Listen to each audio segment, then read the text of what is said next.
10월 23일 수요일자 한국경제신문 조기사 보겠습니다. 먼저 설정액이 수억 원에 불과한 자투리 사모펀드가 급증하고 있다는 일면 톡기사부터 보겠습니다.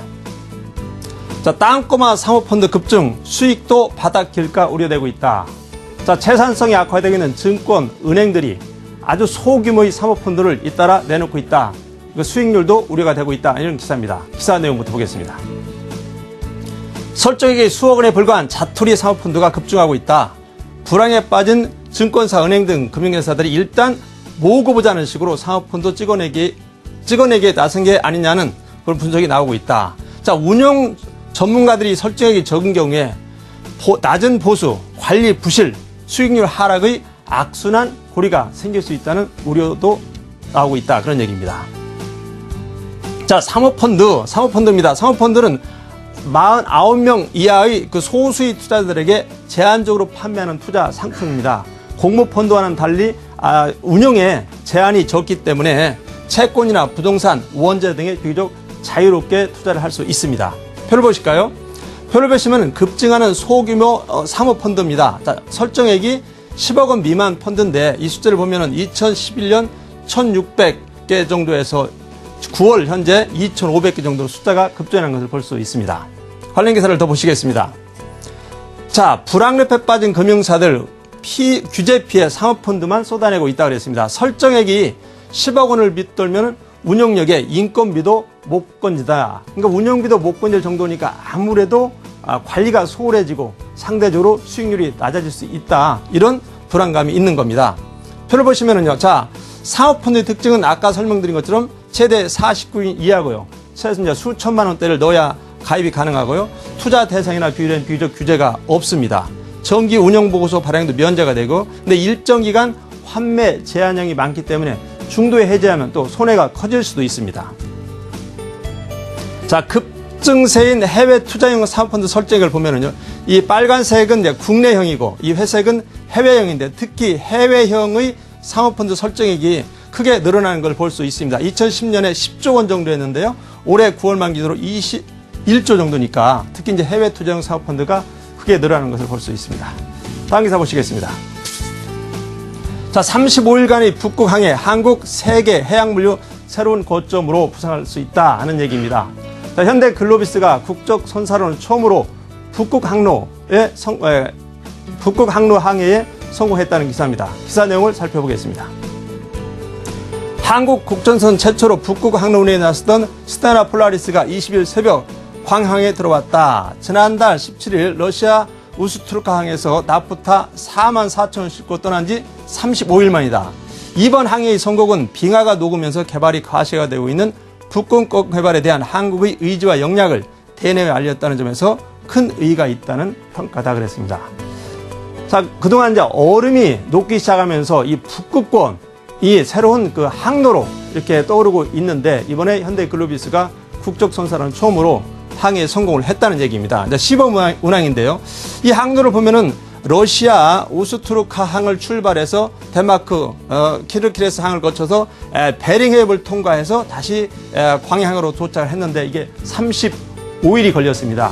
원래 이제 중간에 여러 가지 이 얼음이라든지 여러 가지 러시아의 그 쉐빙선 이런 건 이제 5, 6일 정도 도착이 지연됐는데 이런 사들이 없었으면은 원칙적으로는 이 항로가 29일 정도 걸립니다. 그러니까 기존에 수에즈 운항을 통과하게 되면 42일이 걸리는데요. 그럼 한 13일 정도 단축이 되고 운항 거리로는 7,000km가 줄어들게 됩니다. 물론 문제점도 있습니다. 이 얼음이 언제 얼고 녹느냐 하는 것이 좀 불확실하고요. 오히려 올해 같은 경우는 지난해보다 얼음이 더 많았다. 그리고 1년 내내 얼음이 녹아있는 게 아니라 한 4, 5개월 정도 이렇게 항로가 열리는 것도 있고요. 또 이제 보험료가 상대적으로 비싸야 되는 것도 있고 또 배도 내빙선, 저 얼음에 잘 변들 수 있는 그런 배를 만들어야 되는 여러 가지 거 있지만 이런 점을 감안해도 새로운 북극 항로는 새로운 개척을 해볼 만하다는 얘기고 특히 이 북극 항로가 열리면 한국 항만이 아시아에서 상당히 핵심 허브항이 될 것이라는 분석이 높습니다. 일본이나 싱가포르에 비해서 한국항이 굉장히 유리하다는 얘기가 많이 있고요. 말씀드린 것처럼 글로비스 운항 성공은 이제 북극권 개발에 이제 디딤돌이 될 수 있다. 이번 시범 운항 성공을 계기로 앞으로 새로운 그 항로 개척에 많은 선사들이 나설 것으로 보입니다. 이번에는 이제 1300km 정도의 그 쉐빙 구간이 있었는데 쉐빙성 부족도 난제도 많았다. 이 쉐빙성은 러시아가 6대를 가지고 있는데 6척이 이제 대여를 하는 형태로 하고 나중에 우리가 이제 그 비용을 지불을 해야 되는 상태입니다. 자, 관련 기사를 좀 더 보시면은요. 자, 기존 항로보다 7,000km 줄었고 운항은 13일이 단축된다. 그렇습니다. 북극 항로의 경제성을 보면은요. 마찬가지로 북극 항로는 29일, 기존의 수에즈 항로는 42일이 걸립니다. 북극 항로 통행료는 1km톤당 $5. 이번에 현대글로비스는 20만 달러를 이제 러시아 측에 지불을 했습니다. 유류비 절감이라든지 그런 건 장점이 있지만 아까 말씀드렸던 이제 쉐빙선 부족 이런 것은 문제가 되고 있습니다. 현대글로비스는 이번에 시범 운항을 해서 수혜제 운항을 통화보다는 10만 달러 정도의 돈을 더 남겼습니다. 다음 기사입니다.